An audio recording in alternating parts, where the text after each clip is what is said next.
Namaste. I'm sure you would have heard Sachin Tendulkar and other celebrities say mutual fund sahi hai. But do you really understand what exactly mutual fund is? In the course of our profession, we have realized that there are numerous doubts and confusions around this topic. Questions such as, what are shares? How are they related to mutual funds? How are they different? What is the meaning of SIP? If I invest in SIP, where does my money go? How can I buy mutual funds? They are very common, and believe me, the list keeps growing by the day. So, we decided to start with the basics. To understand mutual funds, we need to know what are shares. This video is a simple introduction to shares with real-time example. This video also covers an explanation of stock exchanges and their regulators. If you have a fair idea about shares, skip this video and move on to the video on various topics related to mutual funds. The link is in the description. This video will help you take your first step towards mutual funds in your investment journey. Watch the video till the end if you want to become a little smarter than yesterday. Shall we start with an exercise? Imagine you want to start your own business and you are very passionate about it. To start the business, let's assume you need 10 lakh rupees. You have a saving of 5 lakhs. You apply for a loan at a bank. Let's assume based on your credibility, the bank approves an amount of 1 lakh as a loan. Now you have 6 lakhs. You need 4 lakhs more. Some of your friends know that you are really smart and hardworking. They are willing to invest money with the expectation of earning good returns and are also prepared to take the risk of losing the entire amount if the venture does not succeed. Of course, success and failure are a part of any business journey, right? 2 of your friends give you 1 lakh each and 4 of them give you 50,000 rupees each.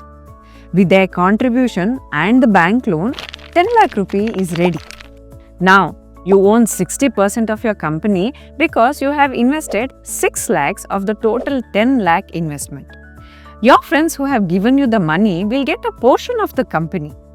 You give away 10% of your company to 2 of your friends who have invested 1 lakhs and 5% to the friends who have invested 50,000.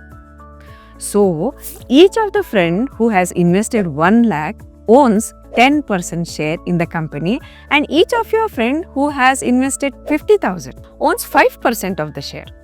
This itself can be called a share. Share is nothing but the part of the share capital of the company. The percentage of share of the company that they own depending on their contribution is called the share capital.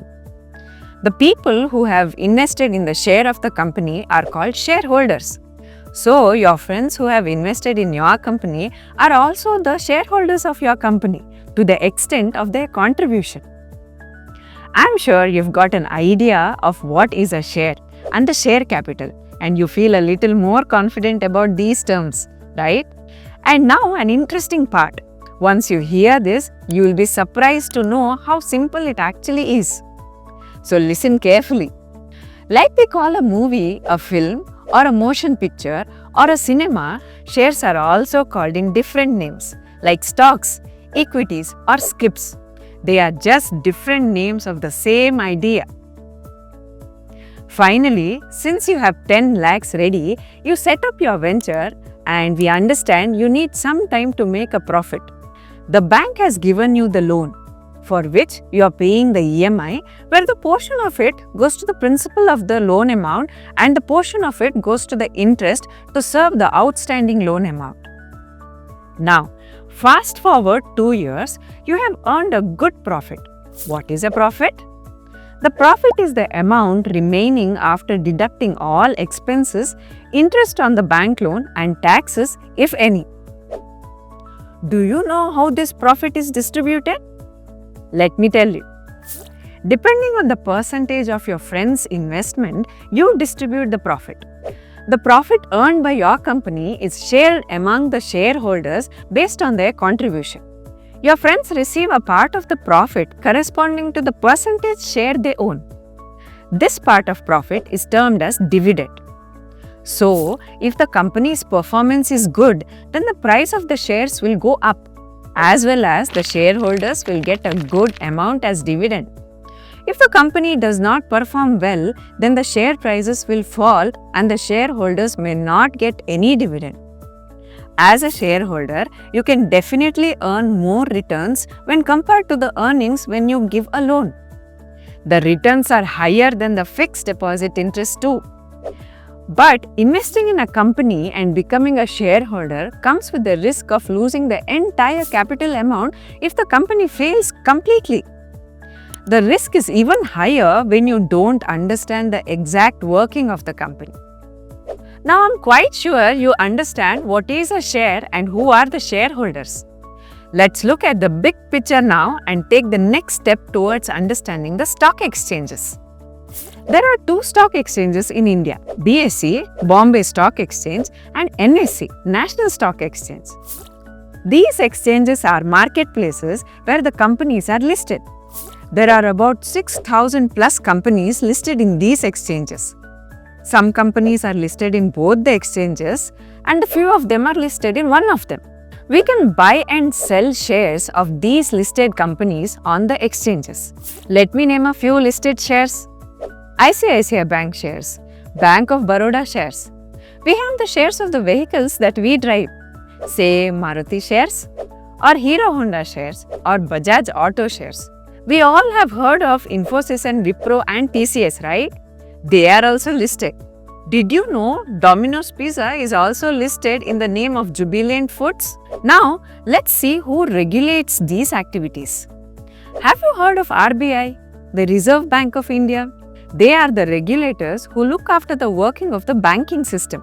Similarly, the capital market, mutual fund, the listing of the companies in the exchanges, share trading, options trading, all these are regulated by Securities and Exchange Board of India, SEBI in short. Do you want to know how you can know the price of any shares of the company? The price of the share is listed on the stock exchanges. Although the share prices move up and down mainly based on the company's performance, there are various other factors that influence the share prices. A few factors that may influence are political and geopolitical situations, climatic condition, interest rate movement, inflation, oil prices, consumption, war situations, and many more. As you might have already observed, all these reasons are not under anyone's control, neither the shareholder nor the promoter who himself is the owner of the company. But these reasons have a strong influence on investor sentiments and investor confidence. This will cause the price of the shares to either go up or go down. Also, the rising and falling of the share prices is its nature. Like the price of the vegetables, some day it is low, some other day it is high. It is all the game of demand and supply. Okay, let's pause a little and review what have we learned till now. We have covered what are shares, what are stock exchanges, and how are they regulated, and about the few reasons why stock prices go up and down. I hope you are a bit more confident about these terms now. Are you thinking there are 6,000 plus stocks? Which stock do I invest in? If you have the patience, time and interest to understand the working of the company and to analyze how the share prices are moving and to understand the market, then you can choose to invest in the stocks directly. But if you have a full-time job and cannot take out time to understand the performance of shares of the company, but you also want to earn good returns by investing in stocks for a long term, that is holding for 5 or 6 years, then you have a fantastic product called mutual funds. You'll find the video explaining the world of mutual funds in the description. Let's dive into that video now. This playlist also contains videos on SIP, STP, SWP and many other concepts, all of them created with the intention to guide you to take an informed decision about your investments. Subscribe to our channel to know everything related to personal finance. Also, if you know anyone who could get benefited, please share the videos without fail. Thank you.